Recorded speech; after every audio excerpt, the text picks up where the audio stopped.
karena BAP ini kan adalah berita acara pemeriksaan kan. Nah, artinya dalam pemeriksaan yang berlangsung ada yang menyebut begitu. Artinya kalau menyebut itu kan berdasarkan pengakuan, apakah itu pernah ada pertemuan, pembahasan, perbincangan dan lain-lain. Atau hanya sekedar menyaksikan atau minta difotokan. Baik, ini ada gambar yang lain lagi ya, Via? Gambar yang lain lagi. Kita lihat visualnya ya mungkin ya. Presiden Republik Indonesia Joko Widodo menggelar pertemuan dengan Presiden Republik Indonesia ketiga B.J. Habibie dan juga mantan Wakil Presiden Tri Sutrisno di Istana Kepresidenan. Jadi pertemuan seperti ini apa ya, Via, menyejukkan dan cukup membuat kita senang gitu melihat para pemimpin bangsa ini bertemu dan bahkan mungkin mencarikan solusi-solusi terkini untuk Indonesia begitu. Nah, selain membahas kondisi terkini bangsa Indonesia, penguatan Pancasila, pluralisme, dan toleransi antar umat beragama juga menjadi topik perbincangan. Kalau kita lihat, seorang teknokrat, ya, pemikir, birokrat juga, sosok B.J. Habibie tentu banyak bisa kita dengarkan masukan, petuahnya, wejangannya. Tak kurang juga Pak Tri Sutrisno, sosok militer senior negeri ini tentu cukup menguasai, bisa dikatakan, makna dari Pancasila sebagai dasar negara Republik Indonesia. Iya, kalau saja semua bisa dikumpulkan sekaligus begitu ya, Via? Saya yakin, iya, masyarakat adem begitu. Namun kemarin pemberitaan didominasi oleh Pasar Senen ya. Padahal mungkin pertemuan semacam ini bisa membuat suasana yang lebih kondusif lagi untuk Indonesia. Kasih dia bicara dulu. Dia mau bicara apa? Kita dengarkan dulu. Puluhan penumpang Lion Air tujuan Jakarta dan Bandung mengamuk di ruang tunggu keberangkatan Bandara Kuala Namu Internasional. Keributan juga terjadi di counter D tempat check-in tiket di lantai 3. Bahkan penumpang berusaha mencari pimpinan maskapai Lion Air. Petugas tiket Lion Air mengaku terjadi keterlambatan akibat dua pesawat tujuan Jakarta dan Bandung ada persoalan teknis. Kita hitungan detik tinggal nggak boleh. Penumpang sangat menyesalkan terjadinya penundaan yang dinilai sepihak tanpa adanya penjelasan dari pihak maskapai. Kasih dia bicara dulu. Dia mau bicara apa? Dari Deli Serdang, Sumatera Utara, Rahmat Sudrajat, Gunawan, TV One mengabarkan. Jakarta Pusat. Tapi ada hal lain yang ingin disampaikan, yaitu kita mengenal Pak Emir Syah Satar ya. Sebagai mantan dirut Garuda Indonesia ya. Kemarin mungkin ada kabar yang cukup mengagetkan, yaitu sudah ditetapkan sebagai tersangka oleh KPK. Atas kasus dugaan suap pengadaan pesawat ya. Ada informasi tentang itu.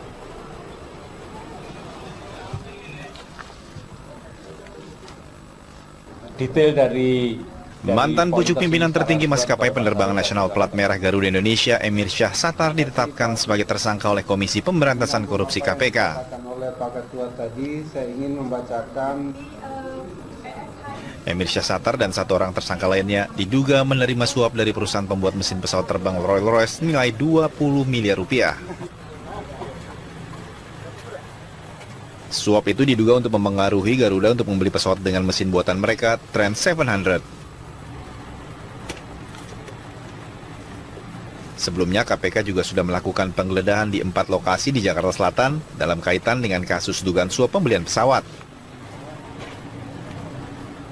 Bahwa setelah penyelidik dan penyidik Komisi Pemberantasan Korupsi menemukan bukti permulaan yang cukup, adanya dugaan tindak pidana korupsi suap terkait dengan pengadaan pesawat dan mesin pesawat dari Airbus SAS dan Rolls-Royce PLC pada PT Garuda Indonesia terbuka. Yang kedua, terkait dengan hal tersebut, KPK meningkatkan status penanganan perkara ke penyidikan dan menetapkan 2 orang sebagai tersangka.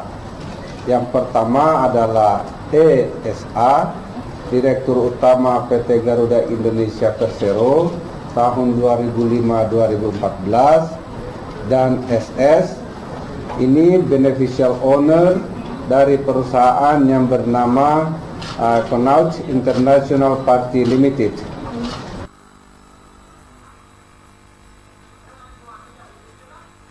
Tersangka Emir Syah Sattar menjabat posisi Direktur Utama PT Garuda Indonesia Tbk selama 2 periode sejak tahun 2005 hingga 2014. Di bawah kepemimpinannya, maskapai penerbangan terbesar milik negara ini mencatat kinerja mengesankan dan menjelma sebagai maskapai bintang 5 yang diakui dunia internasional. Sebelumnya ia pernah menduduki posisi sebagai Direktur Keuangan pada tahun 2003. Emir Syah Sattar juga berhasil mengantarkan Garuda Indonesia sebagai maskapai bintang 5. Setelah memimpin Garuda selama 2 periode, Emir Syah Sattar resmi mengundurkan diri pada 8 Desember 2014. Pengunduran ini lebih awal dari jadwal karena masa jabatannya baru berakhir pada 22 Maret 2015.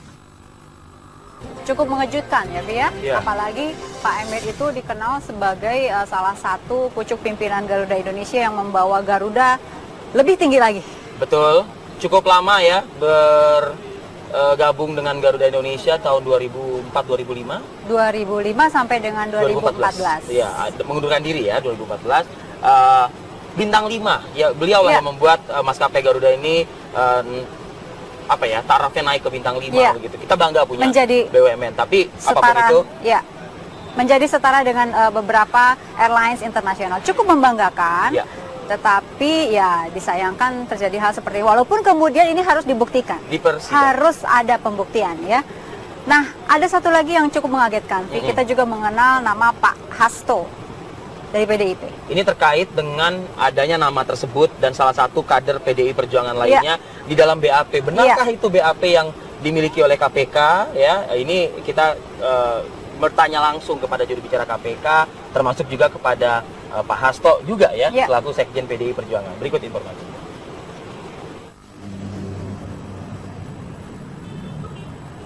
Nama Sekjen PDI Perjuangan, Hasto Kristianto, dan Sekretaris Fraksi PDI Perjuangan, Bambang Wuryanto, muncul dalam berita acara pemeriksaan kasus suap proyek jalan di Kementerian Pekerjaan Umum dan Perumahan Rakyat. Menurut juru bicara KPK, Febri Diansyah, nama kedua politisi PDIP itu muncul dari keterangan saksi Bupati Halmahera Timur, Rudi Erawan. Saksi mengaku memperkenalkan Amran Himustari yang merupakan salah satu tersangka dalam kasus ini kepada Hasto dan Bambang untuk direkomendasikan menjadi Kepala Pelaksana Jalan Nasional 9 wilayah Maluku dan Maluku Utara. Namun, pihak KPK hingga kini mengaku masih mendalami keterangan saksi tersebut. Bila dianggap relevan, maka KPK akan segera menindaklanjuti keterangan saksi, termasuk meminta keterangan nama-nama yang disebutkan olehnya.